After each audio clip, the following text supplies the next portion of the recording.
السلام علیکم، امید کرتا ہوں سب خیریت سے ہوں گے۔ آج ہم اس ویڈیو میں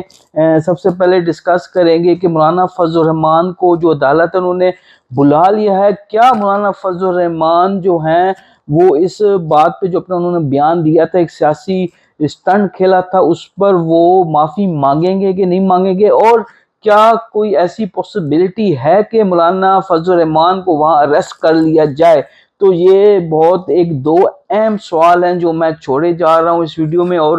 امید کرتا ہوں کوئی اچھا حل ہی مولانا فضل الرحمان کے حوالے سے، ان کے اس بیان کے حوالے سے نکلے گا۔ دوسرا، فروخ کھوکر کو آپ کو پتہ ہے عمر قید ہوئی تھی ماجد ستی کیس کے حوالے سے، اور ان کو اڈیالہ جیل شفٹ کر دیا گیا تھا، لیکن اب خبر آ رہی ہے کہ ان کو رات کو ایک سخت سیکورٹی کے ذریعے ان کو میاں والی جیل میں جو ہے وہ شفٹ کر دیا گیا۔ اس کی اب وجوہات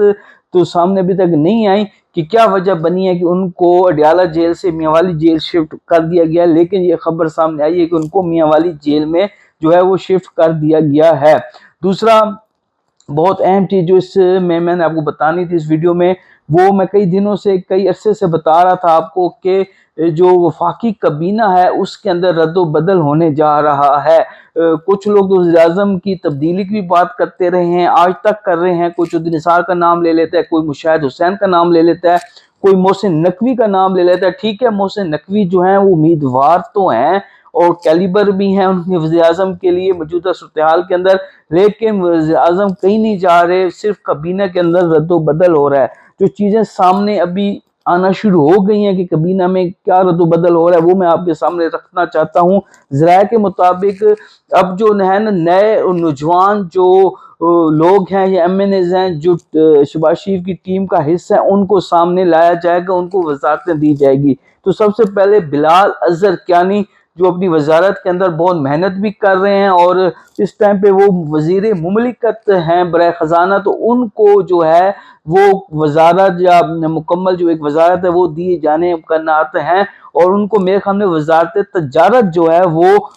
تجویز کی گئی ہے کچھ لوگوں کی طرف سے، تو ان کو وزارت تجارت دی جا سکتی ہے۔ دوسرا،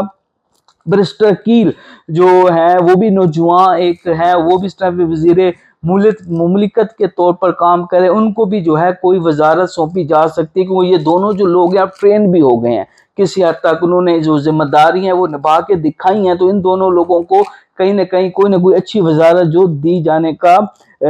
امکان ہے۔ دوسرا، نوشین افتخار جو ایک دبنگ لیڈی ہیں، فارم 47 پہ جیت کر آئی ہیں لیکن ڈھسکا سے، لیکن ان کو بھی جو ہے اب اس موقع پہ جو ہے وہ وزارت کوئی نہ کوئی دی جانے کا امکان ہے۔ اس کے علاوہ بابر نواز جو عمر ایوب کی جگہ، عمر ایوب نائل ہوئے تھے ہری پور سے، ان کی جگہ وہ جیت کر آئے ہیں، ضمنی الیکشنز میں وہ جیتے ہیں اور پی ٹی آئی کے گھر میں پی ٹی آئی کو ہرا کے آئے ہیں، ایک بہت نوجوان، ایک بہت قابل سمجھے جاتے ہیں نون لیگ کی طرف سے، تو ان کو بھی جو وزارت دی جائے گی۔ اس کے علاوہ اسامہ جو ہیں مری سے، اسامہ سرور جو کہ اشفاق سرور کے بیٹے ہیں، اشفاق سرور کی جو وفاداری ہے میاں صاحب کے ساتھ، نواز شریف کے ساتھ، وہ کوئی کٹی چوپی نہیں ہے، سب کو پتہ ہے کتنے وفادار ہیں، مشکل وقت کے ساتھی ہیں نواز شریف کے، تو ان کے بیٹے کو بھی جو ہے وہ کوئی نہ کوئی وزارت دی جائے گی۔ تو یہ کچھ 3-4 تبدیلی ہیں جو کہ سامنے آ جائیں گی۔ باقی محسن نقوی کو کون سی وزارت دی جاتی ہے، نائب وزیر اعظم بنایا جاتا ہے کہ نہیں بنایا جاتا، کیونکہ ابھی جو وزیر اعظم کے جو کام ہیں، جو دورے ہیں، خاص طور پہ بہت امپورٹنٹ جو دورہ امریکہ کا بھی وہ اس ٹائم کر کے آئے ہیں یا کر رہے ہیں، تو میرے خیال میں نائب وزیر اعظم کے حوالے سے کچھ سننے کو آ رہا ہے کہ ان کو بنایا جا سکتا ہے۔ محسن نقوی وزیر خزانہ اور اسحاق ڈار کی جو مستقبل کا فیصلہ ابھی تک کسی کو جو ہے وہ پتہ نہیں چل رہا کہ کیا ہونے والا ہے، لیکن کچھ نہ کچھ ان تینوں کے ساتھ بھی ہوگا۔ لیکن جو کنفرم وزارتیں تھیں، جو ذرائع کے مطابق کنفرم چینجز آ سکتی ہیں اگلے ہفتے 10 دن کے اندر، وہ میں نے آپ کو بتا دی ہیں۔ بہت شکریہ۔